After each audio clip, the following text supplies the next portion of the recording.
Hello and good morning, Kathryn. How are you doing today? Good. How are you doing? Absolutely fantastic. Before we even get started, there's something very valuable missing from this book, and I got to tell you, there's no picture of me. I've always been weird. I want to be in this book one day. Okay. Well, maybe we'll consider you for our next edition. What is so great about this is that I know it's National Geographic Kids, but this is a book for adults as well. I mean, I'm in love with it because it's so colorful. It's so interactive. I mean, the personality quiz, I sit there and I keep taking the darn thing over and over again. Yeah, I mean, I learn something new every time I work on one of these books.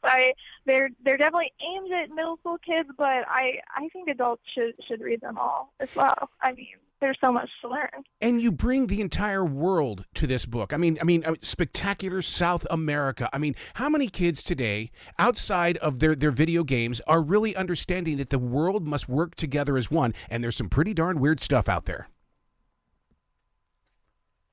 Yeah, we really worked hard to get stuff from all over the world, from every continent, from all kinds of different countries within the continents, and we really want kids to get excited about the world, see all the stuff that's going on, and maybe find something that they can, specifically get excited about and learn more about, dive in deeper.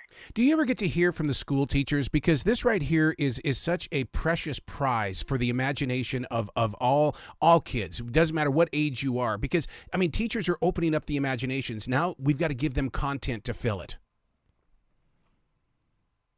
Yeah, we hear from teachers and librarians a lot. I mean, we get a lot of positive feedback from them about how much kids really like our books. I mean, they're designed to be really exciting and more colorful than your traditional kind of nonfiction book. So they get a lot of kids engaging with nonfiction who might not otherwise do that. The book we're talking about is Weird But True from National Geographic Kids. I wanted to be an architect when I was a kid, so structure is so important inside my heart. So here in your book, there it is, strange structures, and every person loves this kind of stuff. Yeah, we've got all kinds of weird buildings around the world. We've got a real building in the world that is shaped like a pineapple. It's not just for SpongeBob. We've got historical buildings, temples in Cambodia that have been overgrown with trees over time. We've got weird animals, weird events, amazing natural places. So we've really got all kinds of stuff. Now, growing up in the state of Montana, we grew a lot of potatoes. Until I got this book, I did not know the potato flowers were poisonous. I always went for the potatoes in the ground, but the flowering, I didn't know that was dangerous. I didn't either. Yeah, I mean, there's a lot to learn, and I really, pretty much most of the stuff in this book I did not know before I was reading it. So who are those that are investigating all this? Because, I mean, they've got, are they weird just like me in the way that they're always asking questions?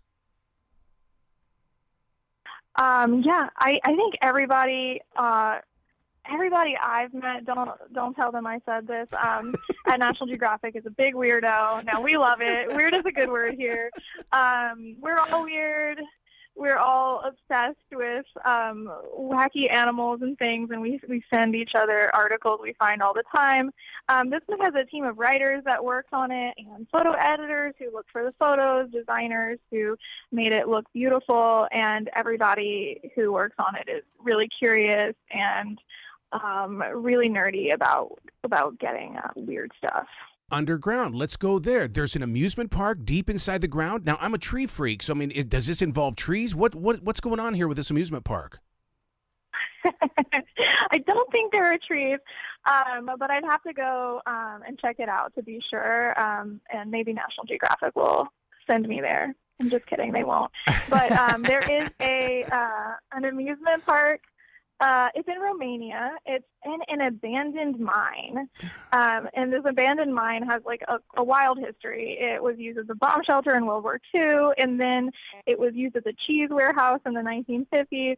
And then modern day, it is a a place for fun. So it's got a Ferris wheel, a bowling alley, a playground, all kinds of stuff inside of it. Inside my forest, it's a community that keeps this forest going, and one of the things that we love to do is balance rocks. And so I was really, really inspired to see that balancing rocks in Zimbabwe is like, whoa, these are like huge stones. Yeah. Yeah. We have a lot of features on like cool rock formations and archaeology and things like that. Fossils. We have a giant mysterious footprint that's in a rock. Yeah. Mysterious giraffe carvings from ancient times. So a lot of cool stuff. The book we're talking about is Weird But True from National Geographic Kids. Water. I always associated geysers with Yellowstone National Park. Inside this book, and this is what kids and adults are going to love, it's not the only place on the planet that has geysers. Yeah. The world it's really interesting. I mean, we're familiar with a lot of the same stuff. I mean, we have some of these Yellowstone. We have the largest trees in the redwoods, Yep. and some of the things that American readers might have heard of already, maybe not, and that's great too. And we've got that in here. But I think what we really want to do is showcase, that there are really cool, amazing landforms, natural wonders, and things all around the world. I mean, we even go into Antarctica, where there is volcano that has lava bubbling inside of it. So it's in this frozen landscape with its ice and fire all in one place.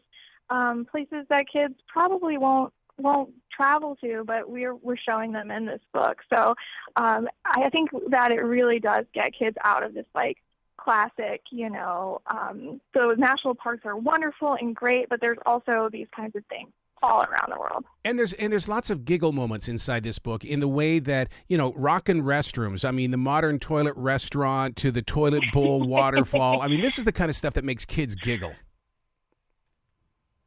Yeah, that's one of my favorite parts of the book, too. I really enjoyed rockin' restrooms. I mean, we have the world's most remote toilet in the book. It's this outhouse that's in Siberia, and it looks like it's just teetering on the edge of a cliff. It's very funny. We like to add that little kind of like gross out funny factor for middle school kids. We find they really enjoy that, and I like it, too. Now, is it National Geographic photographers that are putting these pictures in here? And the reason why I'm asking that is because China's Red Beach, that photograph right there deserves to be on my wall. It needs to be handed, you take it from the book and put up on the wall. Yeah, I believe that the photos in this book we sourced from existing photography, so we didn't send anybody out to go take any pictures from our libraries and other photo libraries online. But we do have, a team of dedicated photo editors finding the best photos out there, and we're very rigorous about it. And so it's a big part of our process when we make any of our books is we put a lot of energy into finding photos. Illustrations are wonderful, but I think one thing that National Geographic can bring to the table that other publishers don't as often is that we're showing pictures of like the real thing, like this is what it looks like, and we want it to be crystal clear, vibrant photography. So we put a lot of energy into that. The book is called Weird But True, World 2023. I will be talking to you in 2024 because I know I'm going to be in there. One day, Kathryn, I'm going to be in there.